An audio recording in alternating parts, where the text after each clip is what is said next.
Good morning. This is Sunday, October 22nd. I'm looking like, yes, Sunday, October 22nd. My name is Doug Griffin. I'm just reminding you that my mom is not going to be singing today. Sometime soon, yes, but not today. This is my Bible study. We're going through Genesis.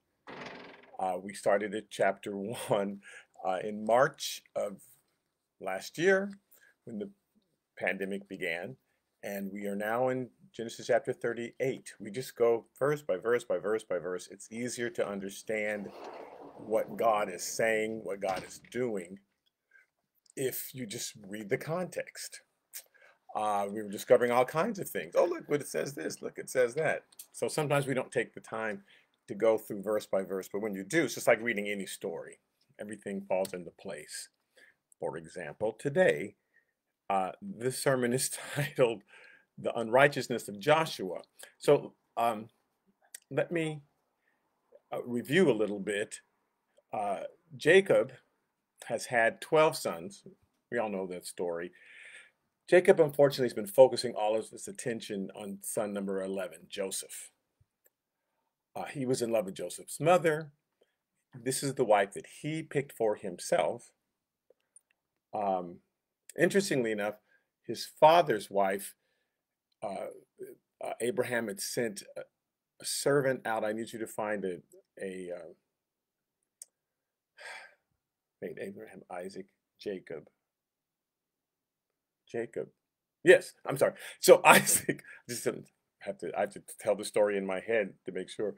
Um, he sent his servant out to find a wife for Isaac, and he traveled and he prayed, and Lord, show me who's the one.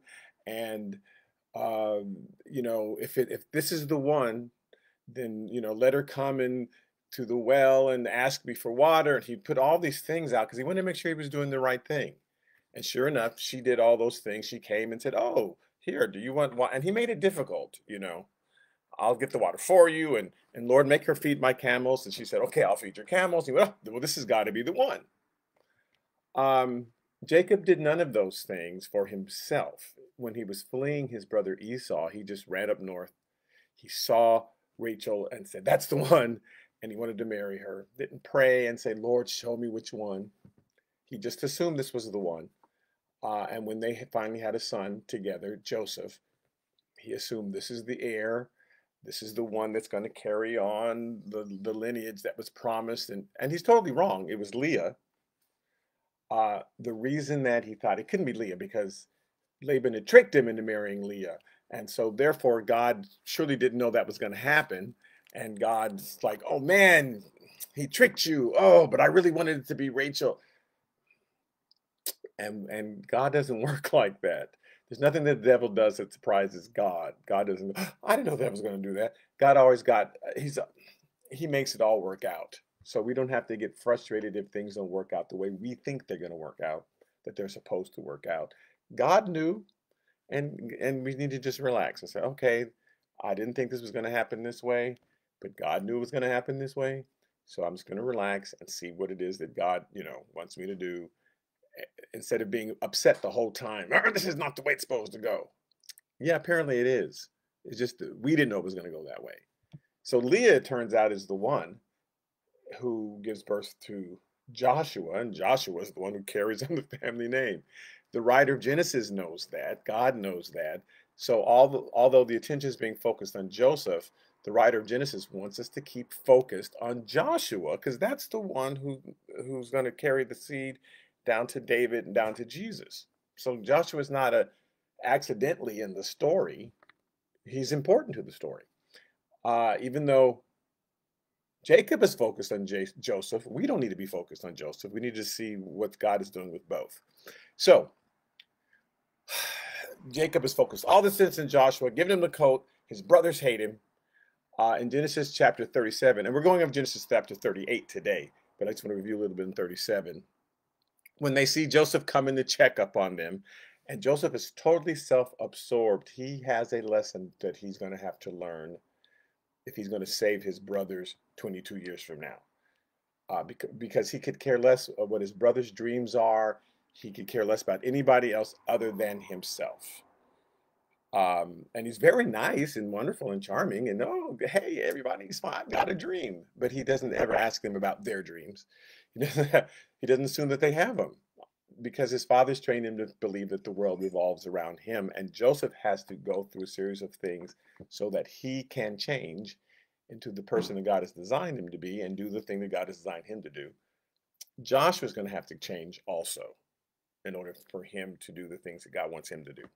So when they see Joseph coming, in Genesis 37, verse 20, it says, "Come, therefore, let us now kill him, cast him into some pit, and we shall say, some wild beast has devoured him, and we shall see what will become of his dreams." So we'll kill him first, then we'll cast him into a pit, and then we'll just say some wild animal ate him, and then we'll see. You had those dreams, huh? Let's see if they really happened. Well, the good thing is nobody can, if God's given you a dream, if pizza's given you a dream, that's just a dream you just made up in your head. But if God has given you, if he's placed something in, nobody can do anything. No one can stop it. That's the good news. No one can stop God's plan. So we don't ever have to be frustrated and that, oh man, God's plan didn't happen. That's no. Okay, so Reuben heard it in verse 21, and he delivered him out of hands and said, no, don't kill him. We won't kill him. Let's just cast him into the pit, right? Shed no blood, but cast him into the pit which is in the wilderness, and do not lay a hand on him. And he says this so they can deliver him later. You think, just let him just die his own death in the well, because eventually, there's no water in the well. He'll die of starvation. But that way we didn't kill him. No water killed him. It wasn't us. Because he's thinking, okay, I'm going to come back and sneak him out when the brothers are busy. So verse 23.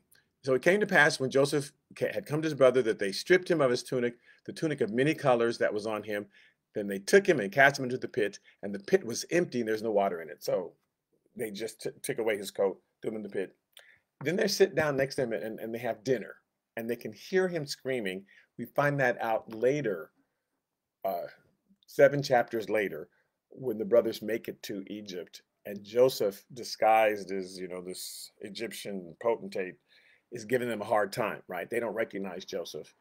And they go, oh man. Well, it says in Genesis 42:21, then they said to one another, we are truly guilty concerning our brother, for we saw the anguish of his soul when he pleaded with us, and we could not hear. We would not hear, it says. Therefore, this distress has come upon us. So he's pleading, please don't kill me. Please don't do this. And nothing. They're not feeling anything. This was a problem with Joshua specifically, not being able to feel the pain of other people, right? And this is something that God has to change in Joshua. So in the next verse, it says, they sat down to a meal. Then they lifted up their eyes, back in Genesis 37. And they looked, and there was a company of Ishmaelites coming from Gilead with their camels, bearing spices, balm, and myrrh, on their way to carry them down to Egypt. So they're on their way to Egypt to do some trading. This is what they did. The Ishmaelites, their cousins, right? That's what they did. So they know if they give them Joseph to these people, they're going to trade him in Egypt. Because I heard some other people saying, well, they didn't know. Yes, they knew, because that's what the Ishmaelites did. So Judah says to his brothers, and it's important that it was Judah because he becomes the leader of the brothers, what profit is there if we kill our brother and conceal his blood? Because if he dies here, we have to somehow hide his blood. That when dad comes to check on him, or what if how are we going to hide his blood?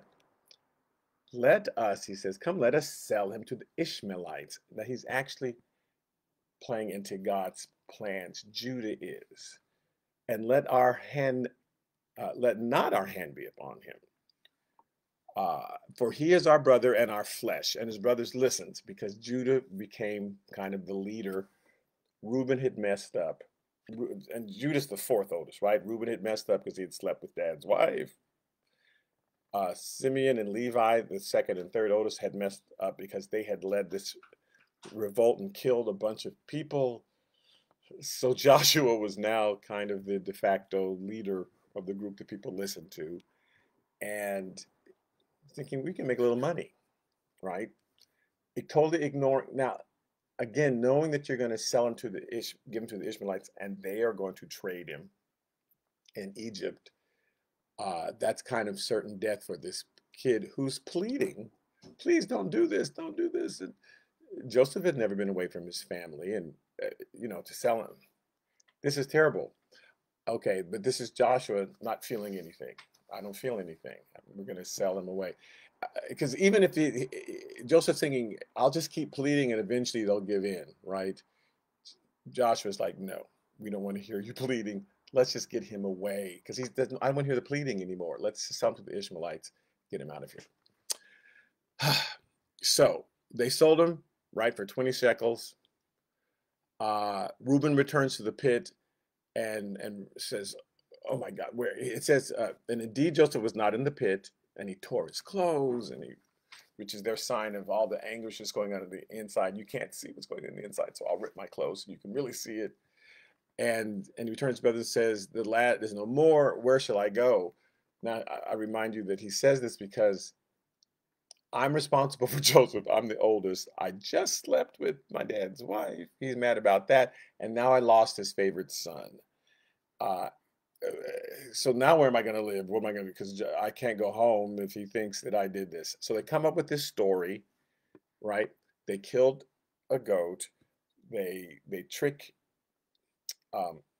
Abraham, Isaac, Jacob into believing that he'd been killed by an animal. And they show him this bloody coat. And again, I reminded this last time that they used the goat to trick Jacob, just like Jacob had used the goat to trick his father. Because things come back on us, things that you do that you thought you got away with later will come back on you. That the good news is that the good things that we do come back with us. That's why the more just keep doing those good things and just giving to someone for no reason and being because that will come back on you. People will just give to you for no reason. It will come back. God invented that law that whatever you plant, that's what you get. So Jacob had planted deception with his father, and he dressed up with a goat to fool his father into thinking he was Esau. And now they took a goat and they fooled him into thinking that his son was dead. Jacob had his own lesson to learn because he's in such pain. He says, I'm going to go take this pain to my dad because he can't imagine, like it's all messed up. God was going to use Joseph. Joseph is dead, and now all my dreams are dashed because he put all of his dreams and hopes in the wrong thing. Never sought God one time. Which of my sons have you chosen? I know it's that one. Okay, so now it's gone. So now we're going to do. And God will do that sometimes. If we're just putting too much stock in one thing over there and exalting it above God, he'll remove that thing. Because the Bible says he's a jealous God. I'm a jealous God. So don't put anything above me, right? And so he'll remove, it doesn't have to mean he's going to kill it, but sometimes he'll remove certain things, certain people from your life for a time if you're depending too much on them. It's okay to have people that you depend on, but you can't depend on them above God. He wants, go to God first, and then he'll say, call up so-and-so. But if you call up so-and-so first, then God's like, I may have to remove that person or that thing or that book you keep reading instead of reading the Bible. Well, that's why you can't find that book. Oh no, I spilled something all over this book. Yeah, because you don't even read the Bible for 2 seconds, but you read that book every day. So God will just remove things. So Joseph is gone, and Jacob's in, because that was his only hope. His fault. Now, Genesis chapter 38. This is about Joshua, because Joshua is the star of the story along with Joseph. People say, why is Genesis 38 even in the Bible? It's a PG-13 chapter. It's crazy, but we're going to read through it and explain it because just know that Joshua needs to learn to feel compassion for somebody else. He absolutely shuts up his bowels of compassion, which the Bible says don't do that. And Joseph is pleading and crying, and he says, sell him. So he doesn't feel other people's pain. It's very important that he do that. Genesis chapter 38, verse 1, it came to pass at that time that Judah departed from his brothers and visited a certain Adullamite whose name was Hirah. Now, the Bible says it came to pass at that time, at that same time. So Joseph's going off there. We know that he left for 22 years. It was 22 years before his brothers saw him again. He is 17 at this time. Joseph is 17. He was 30 when he appeared before Pharaoh, the Bible says. So that's 13 years. Then the Pharaoh's dream said there's going to be famine, great times for 7 years. So that's 7 years of great times. So that's 20, right? That Joseph was put in charge of collecting all the food because this is the boom time. The economy's booming. The job numbers are down. Everything is great, right? So they got all this food for 7 years. So that's 20 years. Then there was 2 years now of famines, and it was 2 years into the famine that the brothers showed up. So that's 22 years. So all of this chapter 38 happened within a 22-year period. And this is what was going on with Judah for the next 22 years. So he's going to have kids. He immediately goes and has kids. And he has 3 kids in a row. Boom, boom, boom, right? And the first one turns 18. And then the next one turns 18, so that one's 19. And then the next one turns 18, and then this one is 20. And then it's 2 years happen, and then they go down to Egypt. Okay, so just know this all happens in a 22-year period. And it came to pass at the time that Judah departed from his brothers, visited a certain Adullamite whose name was Hirah. And Judah saw there a daughter of a certain Canaanite woman, certain Canaanite whose name was Shua. The Canaanite's name was Shua. The daughter's name was not Shua, right? Now, he's not supposed, Judah's quite rebellious.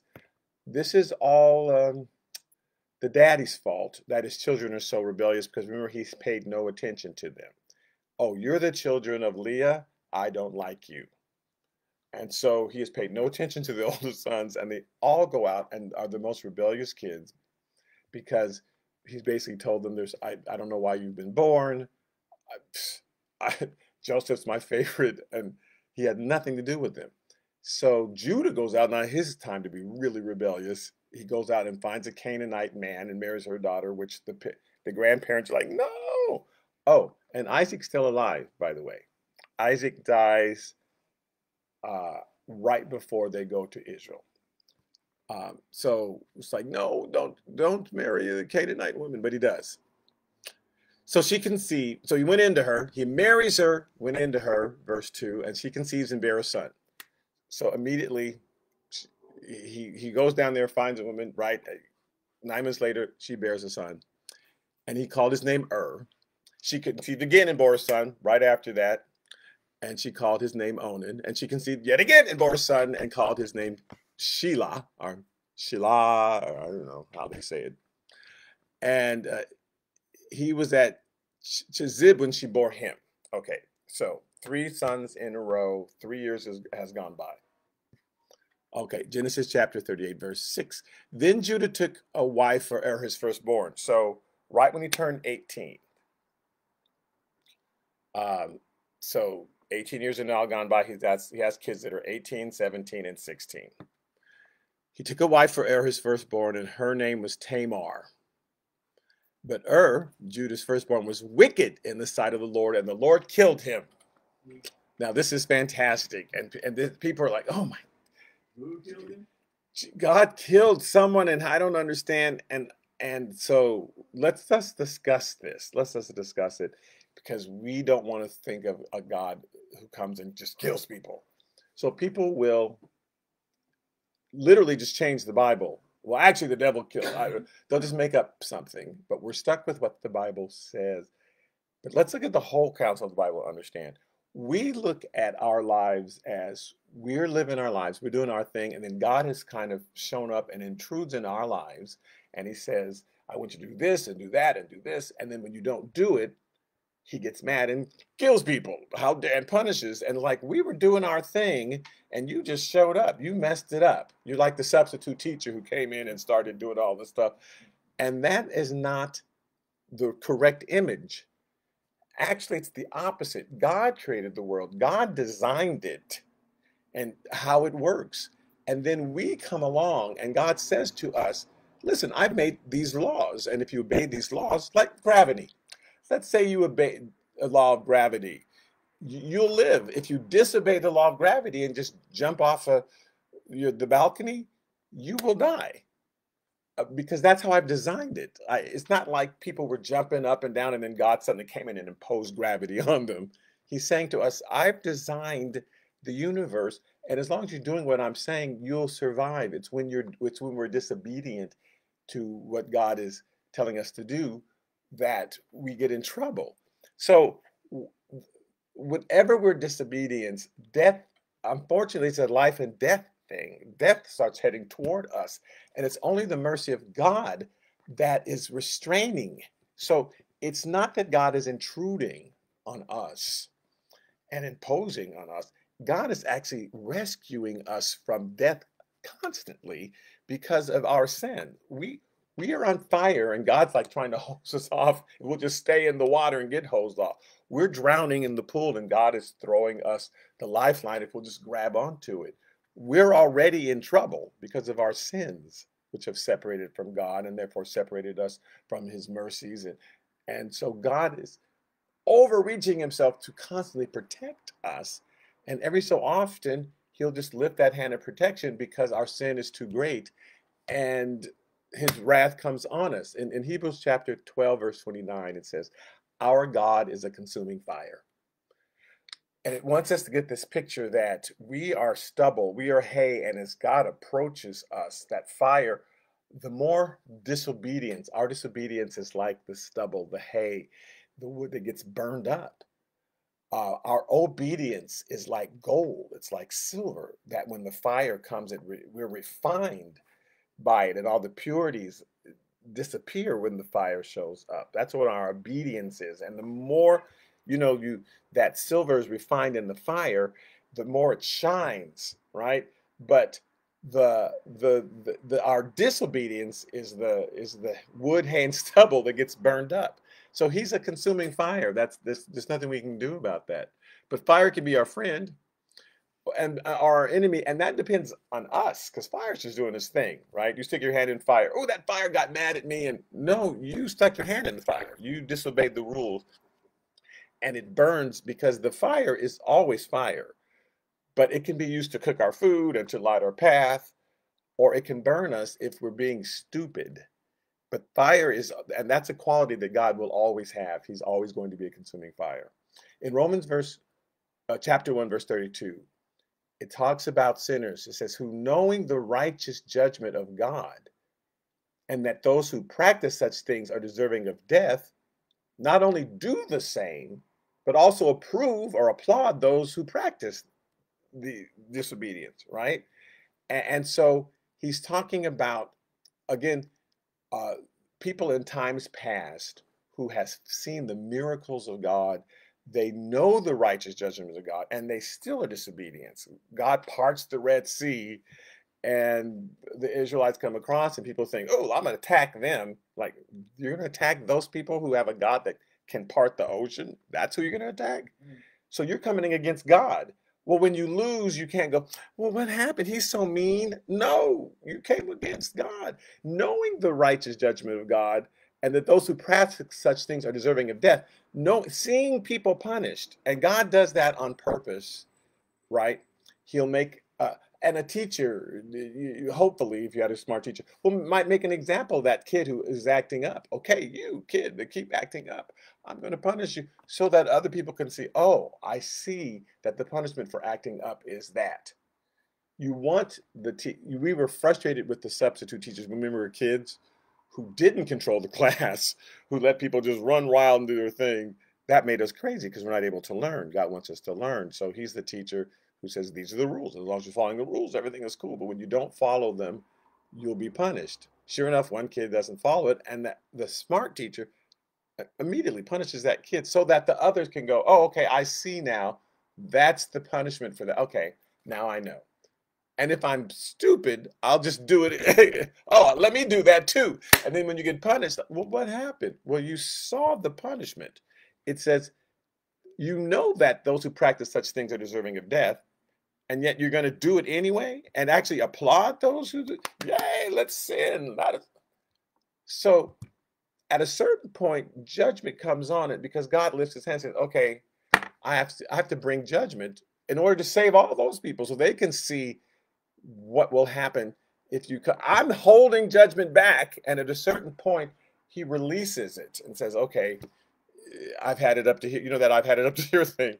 Like the measuring cup that we were reading about. Oh, that's probably on Wednesday Bible study, but it's the measure of your guilt just rises to a point where now it overflows and wrath comes. In Isaiah chapter 48, verse 9, he says, for my name's sake, I will defer my anger, and for my praise, I will restrain it from you so that I do not cut you off. So because I want you to do good, because I want you to prosper, I'm actually restraining my anger and my wrath and the punishment that should come on us, because the wages of sin is death. And we become Joseph, thinking, oh, everything should be given to us and we should always have everything wonderful. And we're so shocked when something bad happens, when it's the opposite. We should be shocked when something good happens, because we're sinners and the wages of sin is death. And it's God's mercy that prevents all these things from happening. We should, every morning we just wake up, thank you, God, for your mercy, because you spared me today. I could have been driving on the freeway and gotten hit by a car, but you spared me today. I could have been, there's so many things that could have been happened, that we need to live a life of gratefulness, understanding that every day it's God's mercies that protect us. And in Romans chapter 9, verse 22 through 23, it says, what if God, wanting to show his wrath and to make his power known, so he's wanting to say, hey, I'm the big God who's created everything. I'm the God you need to worship. This is what he's trying to tell the whole world. I control everything. Stop ignoring me. These are my laws that I put into place. Stop jumping off of rooftops and then forcing me to try to catch you and put a palm tree in your way. Stop disobeying my laws. If you just go along with them, you'll be fine. When you disobey my laws, then you bring down consequences upon yourselves, because that's how I've designed it. So when you stick your hand in fire, it's going to burn you, because that's how I designed it. So stop doing that, we tell people. Stop it. So what if God, wanting to show his wrath and to make his power known, endured with much long suffering the vessels of wrath prepared to destruction? So what if that's what's really going on? That God, we deserve all of this, but he's actually, with long suffering, he's preserving us, and he's keeping us from destruction. What if that's the real image of God, he says, and that he might make known the riches of his glory on the vessels of mercy. So he's saying, I'm not going to let my wrath come on you, because I want to show you all the good stuff. Here's all the good stuff you can have. Here are the riches of glory that I'm showing these vessels of mercy. So he's calling you vessels of mercy, because it's by his mercy. It's because it's his mercy that we are not consumed. In fact, it says that in Lamentations chapter 3, and I'll get to that in a second. So, and that he might make known the riches of his glory in the vessels of mercy, which he has prepared beforehand for glory. So he's prepared us for glory. That's what he wants us to have. So he keeps inviting us, choose life. Remember when they came out of Egypt? I said before you blessing and cursing. I'm setting it before you. Choose the blessing. I'm setting before you life and death. Choose life. Don't keep choosing death. Don't do things that are going to lead to your death. Choose things that are going to lead to your life. And the worst thing that God ever did was give us free will. It's up to us. If it was up to God, he would just make us into automatons and robots, and we would just do good all the time. But unfortunately, he gives us free will, and always is encouraging us to choose life. Always encouraging us to choose the blessings. Look at what I've got for you. All you have to do is just obey my will. Look at all this great stuff. And even when you don't obey my will, I hold back the wrath from coming on you, because I want to give you opportunity. I'm going to get you to do a makeup exam. Here's your third makeup exam, so you won't fail the class. I keep giving you mercy. And at a certain point, okay, clearly you don't want to pass the class. So I'm going to just step back and let the consequences on you, right? So even us whom he's called, not of the Jews only, but also of the Gentiles. So God holds back his wrath so that we can see his power and see the glory and the riches that he has for us. But every so often he'll move his hand and go ahead and let the punishment come upon us. Lamentations chapter 3, verse 22 says, through the Lord's mercies we are not consumed, because his compassions fail not. They are new every morning. Great is your faithfulness. Every morning we should get up and he gives us new mercies because there's new stupid stuff we're going to do every day. And every morning he gives us new mercies. He's so faithful. We don't ever have to wonder, oh, I hope God is going to be around today. Every day he's there every morning giving us his mercy. And we have to wake up with that kind of attitude. Lord, I'm so grateful that you let me wake up today. I didn't deserve that, but you're so merciful. You're so good. But instead, we think, I deserve mercy all the time. I'm Joseph. I deserve all this praise. And we're shocked when something bad happens. How dare God let that happen? It's like, what? Do you know how many billions of things God didn't let happen today? You got it all wrong. God's, it's only because his mercies that we're not consumed. That's what he does all day long, is pour out his mercy so but every so often he has to hold, okay, I'm gonna go ahead and let that happen. And we're shocked because we expect all good things all the time instead of the opposite. Like, wow, God is so good. So look at what could be happening on the world, and yet he doesn't allow that because he's so merciful. But every so often something will happen and we're like so shocked. So in this case, it says, because of his wickedness, he was so ridiculously wicked that God went ahead and moved his hand and let his wrath come and his consequences come upon that firstborn son. Okay, I'm going to keep on going. Genesis 38, verse 8. And Judah said to Onan, go into your brother's wife and marry her and raise up an heir to your brother, which was a thing, right?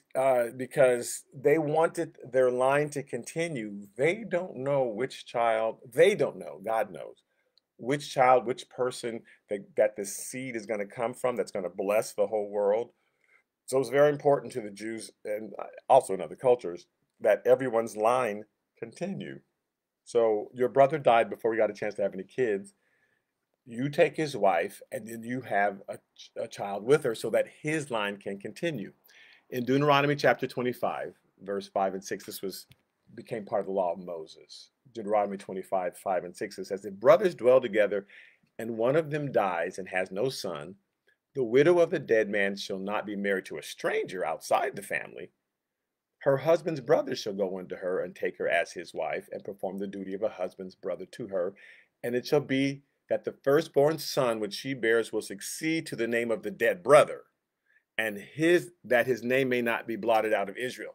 So here's this first child I had actually is going to belong to my dead brother. It's not going to be mine. So this caused a problem for Onan. It says in verse 9, but Onan knew that the heir would not be his, and it came to pass when he went into his brother's wife that he admitted on the ground lest he should give her an heir to his brother. I don't want him to have an heir because he's the firstborn. So this child that I have is going to inherit everything that my brother would have inherited. I don't want my brother they can all die. His line can just die off because I want it all. Okay. So it says, and the thing which he did, it displeased the Lord. Therefore, he killed him also. Because that's kind of evil of this brother to say, oh, no. I'm not going to let my brother's line continue. I want my brother, now my brother's dead. I want his whole line to discontinue because I want everything that he would have had coming to him. I want it all. So like, okay, that's kind of evil. Now you go sleep now. So he killed him also because of that wickedness.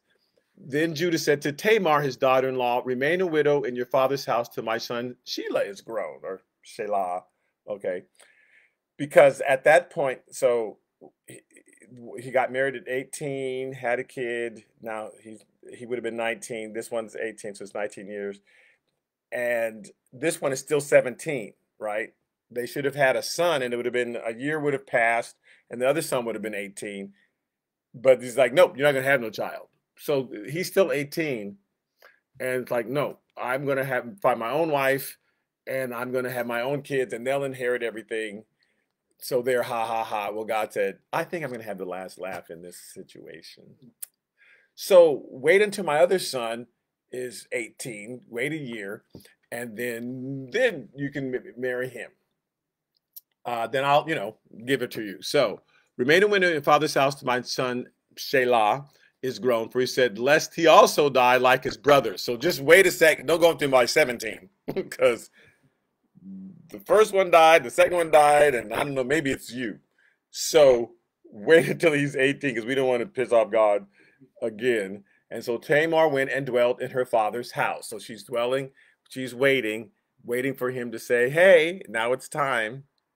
Genesis verse 12. So chapter 30, verse 12. Now in the process of time, the daughter of Shua, Judah's wife, died. And Judah was comforted and went up to his sheep shears at Timnah, and he and his friend Herod the Adullamite. So he visited his friend. Again, he sells Joseph off into slavery, and then he goes down.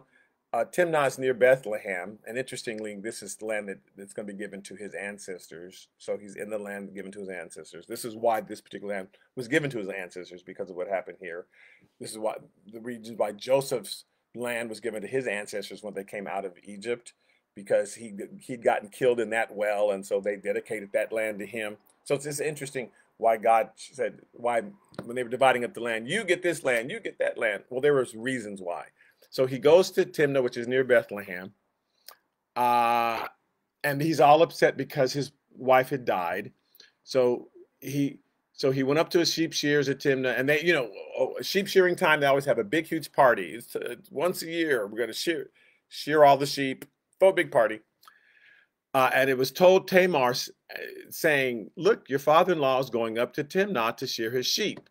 Now, she's been waiting for a year. The dude is now 18. Nothing, because Judah's forgotten about it. She's been basically widowed twice, and Judah doesn't care about her, which is his problem. Like, he's not thinking, oh, I promised this poor girl that I would, she'd have another son, because she's like a pariah. No one, of course, will marry her. Only the son can marry her, and someone from her family. No one else is going to touch her for the rest of her life.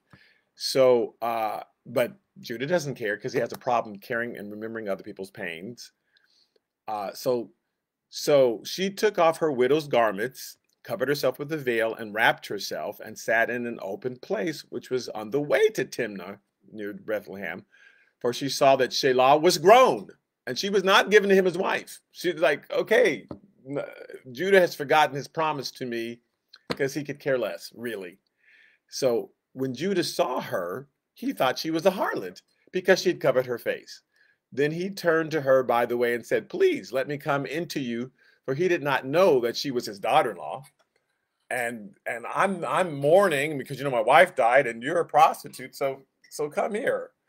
Now, she did this on purpose, because she's been ignored and she has no voice. Women weren't giving any voice in that society at the time. I've been wronged.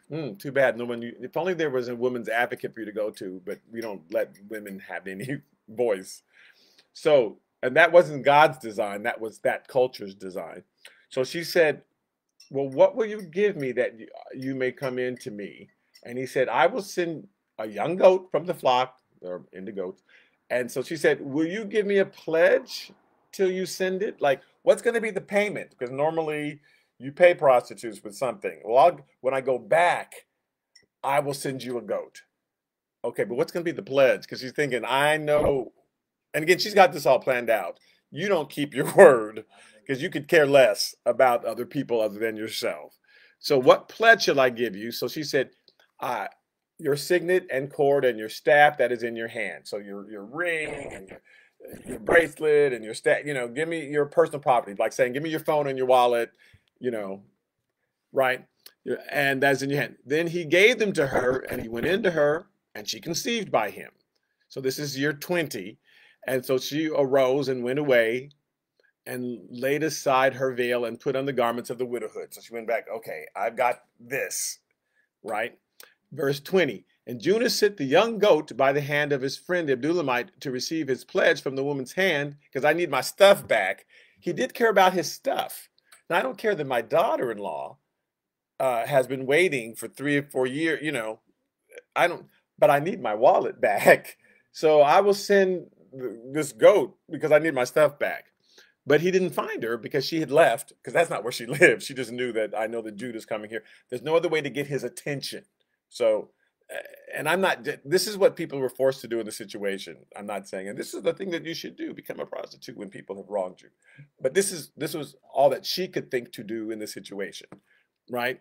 So then he asked the men at that place saying, where is the harlot who was openly by the roadside? And they said, there was no harlot. We don't, no, there's no, no, she's down in Figueroa, but there's not one that usually in this place. So he returned to Judah and said, I cannot find her. Also, the men of the place said, there was no harlot in this place. There's not normally a harlot that stands on this road, right? Then Judah said, well, let her take them for herself then. I guess just keep my stuff, lest we be ashamed, for I sent this young goat and you have not found her. So I guess you can just keep it. And it came to pass about 3 months after, again, he still hasn't dealt with his daughter-in-law. He's not even thinking about her because he has a problem caring about other people. That Judah was told saying, by the way, Tamar, your daughter-in-law, has played the harlot. Furthermore, she is with child by harlotry. So Judah said, bring her out and let her be burned. I can't, she had sex outside of marriage. That is terrible. How could she have done that? She needs to be burned. Now, there was a thing in the law that said, if you've had sex outside of marriage, you can be stoned. But it also said if a man was to marry a woman and her mother, if you married somebody and your mother, then you had to be burned because now you're really crazy. So burning was for like really extreme cases. You had to do like crazy stuff. Like, did you just marry that goat? We have to burn you. So for her him to just jump to burning was a bit much. But it's interesting. David did the same thing in 2 Samuel chapter 12, verse 5, when Nathan came and said, there was a poor man. All he had was that one little lamb. And this rich man who had all these sheep came and took the man's lamb. And he had so much, and the man only had that one thing. And David hears it. It says, so David's anger was greatly aroused against the man and said to Nathan, as the Lord lives, the man who has done this shall surely die. And then he said, you did it. It was you. Because all your friend only had one wife. You have like 5 wives, right? And you control the kingdom. Why would you take this man's only wife and sleep with him and then kill him? They say, ooh. So sometimes people have to learn a lesson that way because it's easy for us to judge other people. So God will put us in other people's shoes, right? So that man, he's out of work and that's because he's lazy. So God sometimes makes sure you lose your job and you go, oh, so I guess you can be in that situation and not just because you're lazy. Oh, well, you got sick because of oh, maybe that's not the reason why. So we're often judging other people and their situations. So God will sometimes put us in their situations. So we go, oh, there's more to it.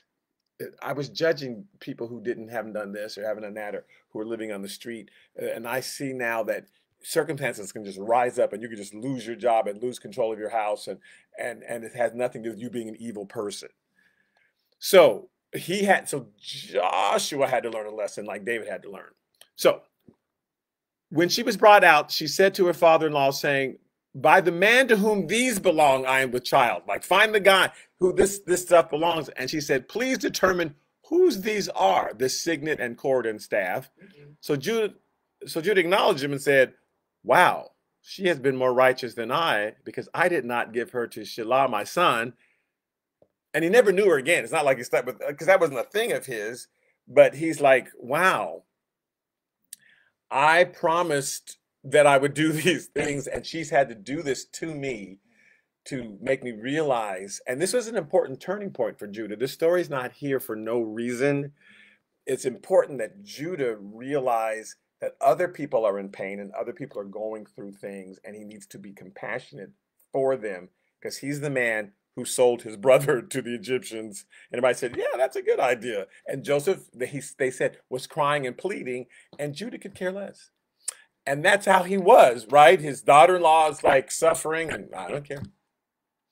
So now he's learning, wow, people are going through things, and I've been ignoring them, right? So now it came to pass at the time for giving birth, and we're almost done, verse 27, that behold, twins were in her room. So these are Judah's kids because he had relations with Tamar. And so these are his kids, and she's got twins. And so it was when she was giving birth that one kid put his out, just his hand came out, and the midwife took a scarlet thread and bound it on his hand, saying, well, this one came out first, thinking that it would continue, because once it came out and then the other one came out, they had to remember which one, right? Like, okay, so the one with the thread, you know, I'll just always, and sometimes they'll do that in the hospitals, they'll dress them differently so they remember now which one is named this and which twin is named that, and we'll just make sure that they are different so we can always keep track, right? So this one came out first. Then it happened, though, as he drew back his hand, that his brother came out unexpectedly. And she said, how did you break through? So the other one came out first. I mean, as far as being born, right? Sticking the hand out is not being born. So how did you break through? This breach be upon you. Therefore, his name was called Perez, which means breach, because you broke through. Because Perez wanted to be born first, apparently. And afterward, his brother came out, who had the scarlet thread on his hand, and his name was called Zerah. Now, here's just an interesting thing. When we go through the chronology in Matthew chapter 1, it's of Jesus. We're going to Jesus' chronology. At Matthew chapter 1, starting in verse 2. If you ever read this, it'll be more interesting to you. Abraham begat Isaac, Isaac begat Jacob, and Jacob begat Judah and his brothers. Judah begat Perez and Zerah by Tamar. You go, oh, okay, so Tamar is now in the line of Jesus. Now Perez, that one who breached forth, he begat Hezron, and Hezron is born in Egypt at a time. So Judah takes his baby boys down with him to Egypt when he goes down to Egypt. He begat Hezron. Hezron began Ram. Ram begot Aminadab, and Aminadab begat Nahshon. So these are the ones who are born. These are the generations in Egypt. Nahshon, he leads the tribe when they come out. And Nahshon begot Salmon, and Salmon, I believe, is one of the spies who went to one of the two spies who went to check out Rahab the harlot, because Salmon begot Boaz by Rahab the harlot when they come out of Egypt and they go into Jericho. And Boaz begat Obed by Ruth. And that's so interesting. Ruth is so, and these are the only women mentioned in Jesus' line, interesting enough, is Tamar, is Rahab, and Ruth. And Ruth was a Moab, right? A Moabite. And Ruth is following Naomi, and Naomi's like, no, your husband has died. It's okay. And she says, no, I'm going to go with you. And she meets Boaz, and then Boaz and Ruth and Obed. I'm sorry, begat Boaz by Rahab, right? And Boaz begat Obed by Ruth. So Boaz and Ruth begat Obed, and Obed begat Jesse, and Jesse begot David the king. So Judah is in that line, and Tamar is in that line. We may think that, oh, it was horrible, but God says, no, I'm going to use that all. I'm going to use all of that. I'm going to use all of that. So Perez, this baby coming out, that baby is a descendant to David, who's descendant of Jesus, and all this is part of it. And God's telling us, now keep track of this line, because all these other people are interesting, but keep your eyes on Judah, because that's who the story is really about. And we'll see that once we get to Egypt. Joseph's very important, but what Judah does when they get to Egypt is actually changing history. So it's very interesting. All right, so I'm all done. Thank you so much. We're going to now keep up the further adventures of Joseph and the lessons he has to learn, starting in Genesis chapter 39. So next week, so next Sunday, we'll be in Genesis chapter 39. And on Wednesdays, we are looking at the crucifixion and the things that happened at the cross, getting to the earthquake. We talked about the darkness came on and the curtain being rent, and then the earthquake, and then the dead bursting out of the graves, and all these things that happened to fulfill prophecy while Jesus was on the cross. Okay, so thank you again. I know I went so fast, but thank you so much for tuning in, and I'll see you next week. Amen.